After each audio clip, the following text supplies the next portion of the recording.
the girls have to like show themselves without showing themselves. What? Like it's kind of like a diamond in the rough. You just all we need is a little bit of the tip.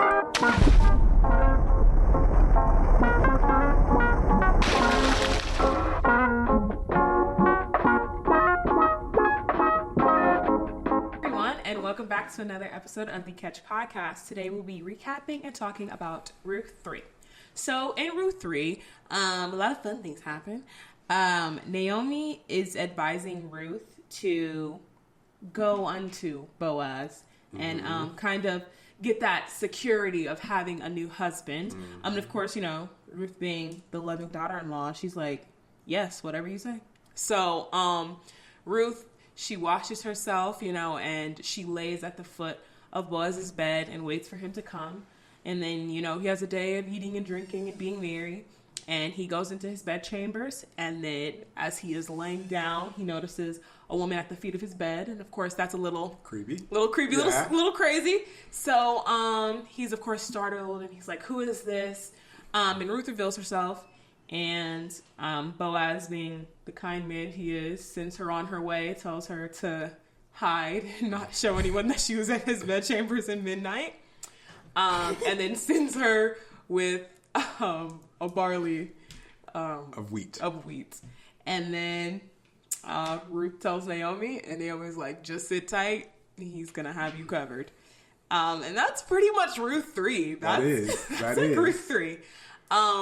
So my first question is, what is the significance of Ruth not only laying at Boaz's feet, but her being willing to humble herself and come under a man after being a widow?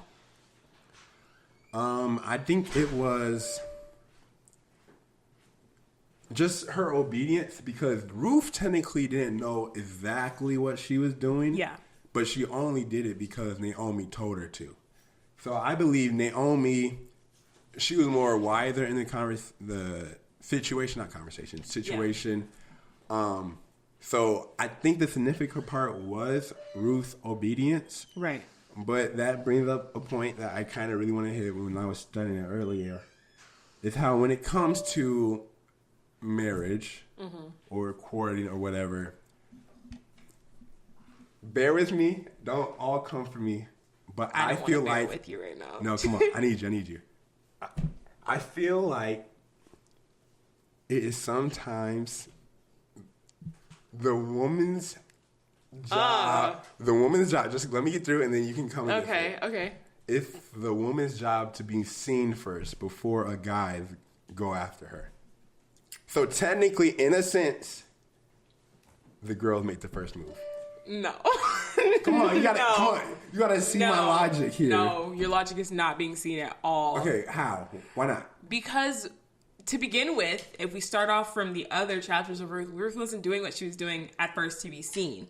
It was Naomi who noticed, like, hey, he's showing you a lot more grace than he's showing other women. So maybe and he's your kinsman, so let's build off of this. I wouldn't say it has anything to do with, like, if Ruth did not show up at Boaz's feet, which was, I think it was a tradition back then, or it was some type of, I don't know.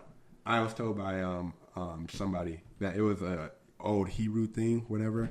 But yeah, if Ruth never went to Boaz's feet, you really think Boaz would have ended up marrying Ruth? No, but that's just one scenario. We're talking about this. It's one time in the Bible where it happens. But we're talking about this scenario. So based off of this scenario, Ruth made herself seen, and then Boaz did something about it. No. Yes. I think it's because the reason why I feel like he was never going to go to him, because if you continue to read on, which we'll probably be talked about for the next episode, Boaz was not going to marry Ruth because there was a kinsman in line in front of him. Mm-hmm. Yes. So he knew that there was going to be less of a chance because he was not the next kinsman. But he still wanted her.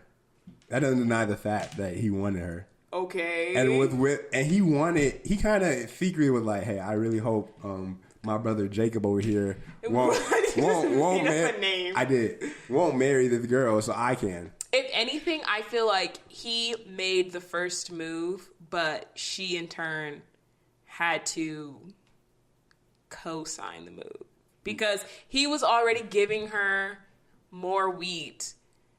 But it was like, so he was just kind of like doing it. But then if she wouldn't have wanted him the whole time, then it was like, what was the point of that? I know. But then she's at his feet. It's like, all right, great. Now let me get my life in order. No, let me get my stuff in I line. don't know about that. Because if I was thinking of an analogy or an example, I would think of an archer. Okay. You're not going to tell an archer's not going to shoot if he doesn't see your target. Okay.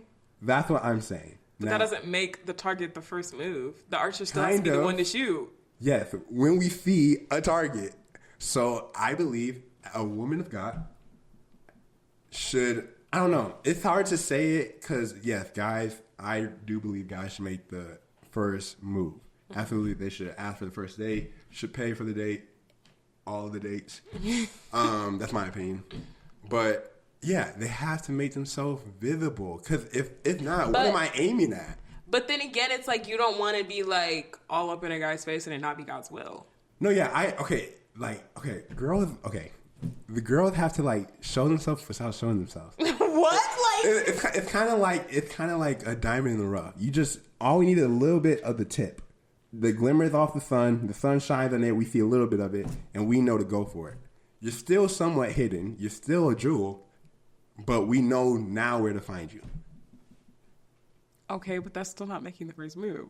Kind of. That's just being led by God. Ruth did not, as far as we know, it was not in Ruth's heart to be like, Boaz is the one. Ruth was just following instructions. And Naomi knew what she was doing. Yes, so that means that we are striving to be led by God. Absolutely, I completely agree. But through leadership. Yes, absolutely. So leadership points us in the direction. Yes, but when it comes to that, I'm not going to shoot if I don't see nothing. But she's not going to be a target unless she's told to be. That's true. Now, I'll give you that. Now, a lot of people... You should have given me my first point. I mean, five different points on it. A lot of people don't have that, though. Not everybody has a Naomi to guide them through how they should live life or the next stage of their life. But that was another point I was going to make about the importance of Naomi. Because it doesn't matter if you're an archer, if you're a target, if you have no one to show you where to go. That's so true. But what about you? I know you said the importance of a Naomi, but what if you still don't have one? You're just an archer with no target. What do you do? I don't think God would put anyone in a situation where they didn't have a Naomi. Okay, so what do you do when somebody gets out of position with God? I think it kind of brings back the scripture where... Oh, let me not quote it because I can't remember. I'm not gonna butcher the word. But the Bible talks about all the time how, God puts people in line, God puts people in order, but if they fall out of line, he has no problem giving it to someone else. Yes. So I think it is important to, number one, realize my Naomi, my leader, has fallen out of line, and then see when God is shifting someone else in that position. So do you think maybe there was, maybe not backup for Naomi, but do you think there was a backup for Boaz? If Boaz didn't want Ruth, and he considered her a virtuous woman, but maybe the other kinsman was the backup?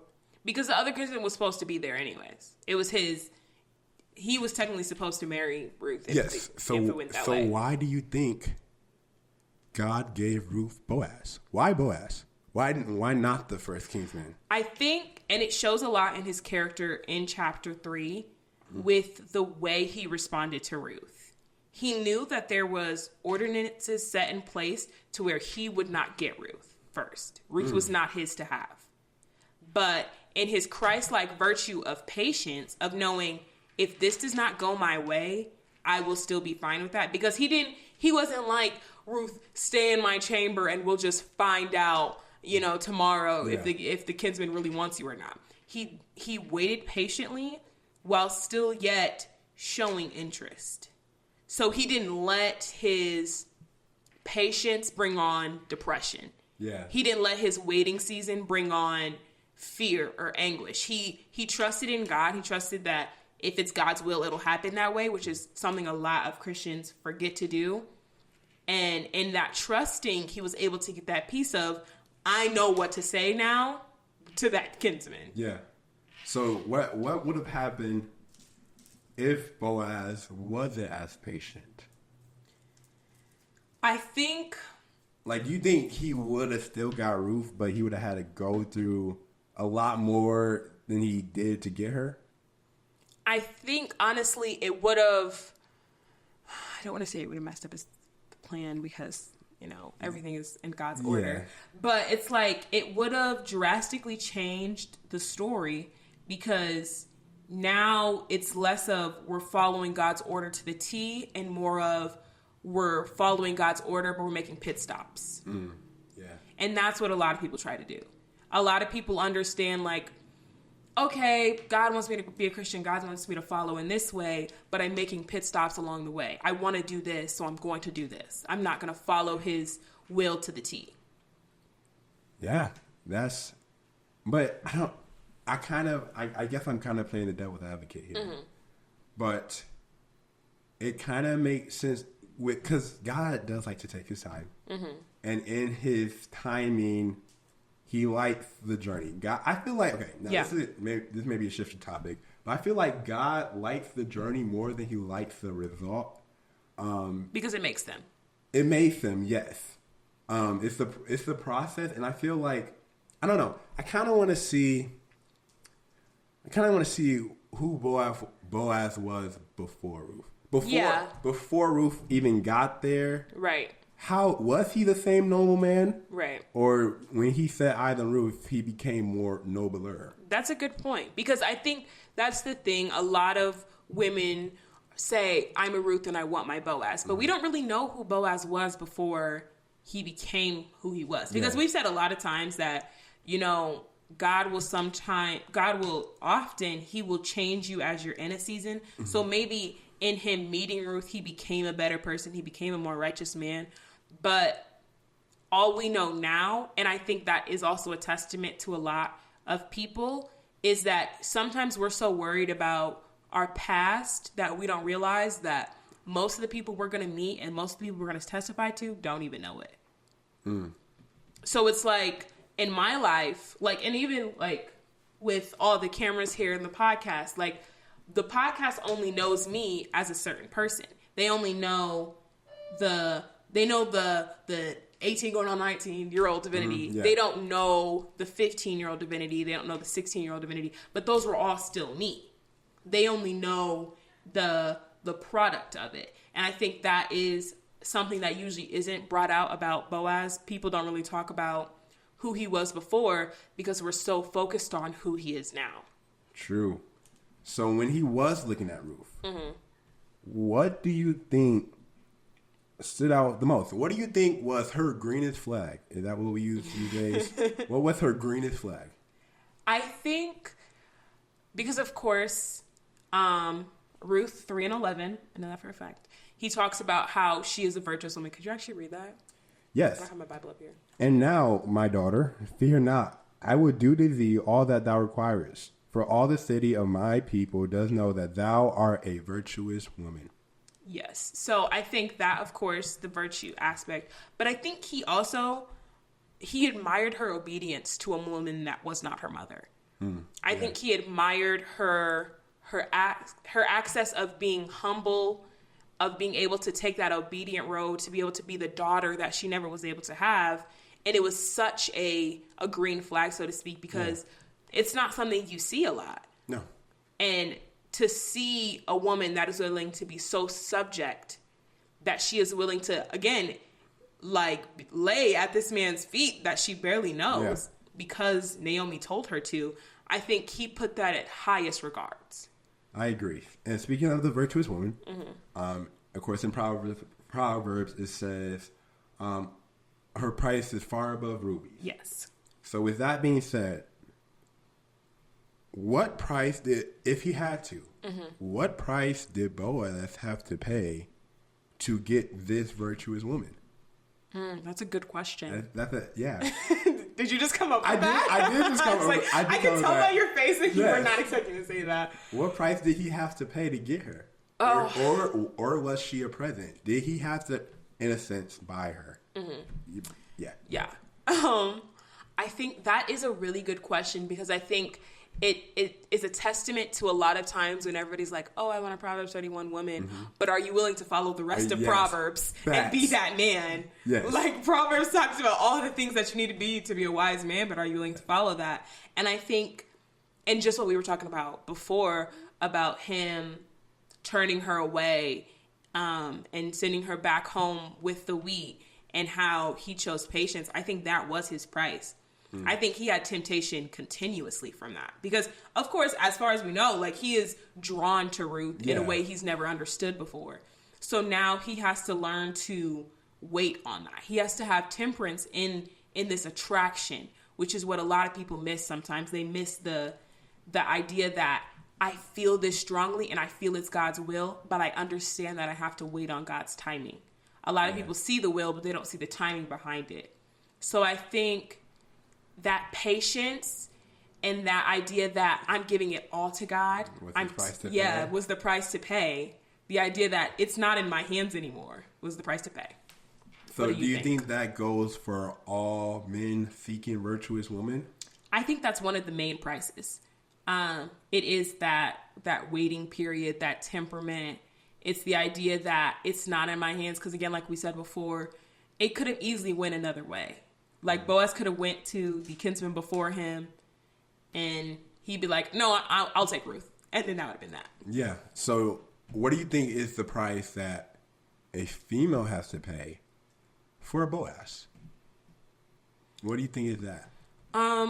Of course, being a Proverbs 31 woman, which is, go ahead, it's greatly set throughout Proverbs 31. You should really read that. It's great chapter. Great book. But I think it's also the idea that, and I know we kind of hit on it before, but it's the idea that I am not living this life to chase after a man. I have not become a Christian because I want a man to be attracted to my Christianity. Yeah. I want God to be attracted to my Christianity. I want God to see my life and be like, wow, that is a woman who deserves a Boaz. Yeah.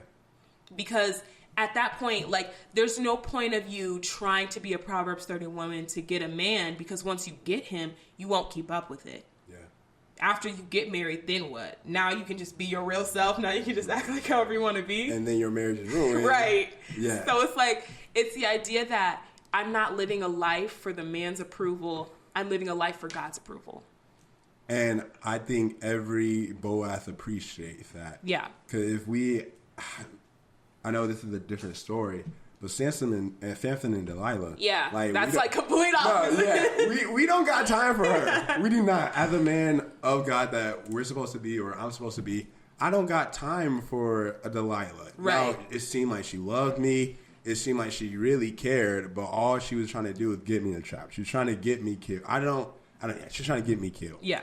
So, yeah, everybody needs a Naomi. Everybody needs a Naomi. If Naomi wasn't there, they would never got married. Never. There would never be an Obed, I believe. Then it's Jesse. Then there would never be a David. Yeah. So, hey, try to find a Naomi. I don't know. No. Yeah, I'm like, don't look. You just wait. Nah, that's what everybody needs to do. You wait for your Naomi. And if you have her, take full advantage of her. Well, not in that way. Like, do your best. Appreciate her. Appreciate her for all that she's doing and has done. Yes. I know we do. Yes. So, yeah, that's it. I know I kind of threw you guys off in the first part. I did. But kind of playing the devil's advocate. Maybe not. So, thank you for joining us on this wonderful episode of Ruth 3. Stay tuned for Ruth 4 coming. It's the finale of Ruth. You see the whole matter after Ruth technically threw herself at Boaz. Oh, please. So, we will see you later. No, that's not the word. We will catch you later.